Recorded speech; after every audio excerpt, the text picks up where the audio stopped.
Hello everyone, today I'll show you how to rotate a PDF file background color using PDF element. Open your PDF file. Now select edit option and select your background option and select add background color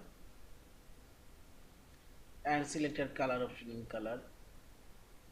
Set this color opacity. Now you can rotate your background color and see this your background color and move this. This is 45 degree. Also you can enter custom degree. I'll make it 70 degree and see this.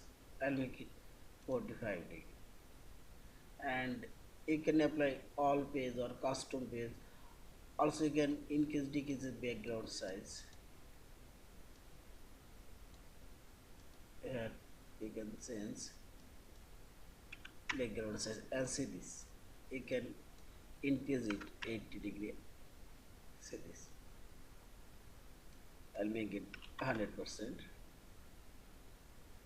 Now simply select apply and see this. All of these pages background color now rotate. And finally select this file option, save or save as a PDF file. Thank you for watching. Subscribe, like, share and comments.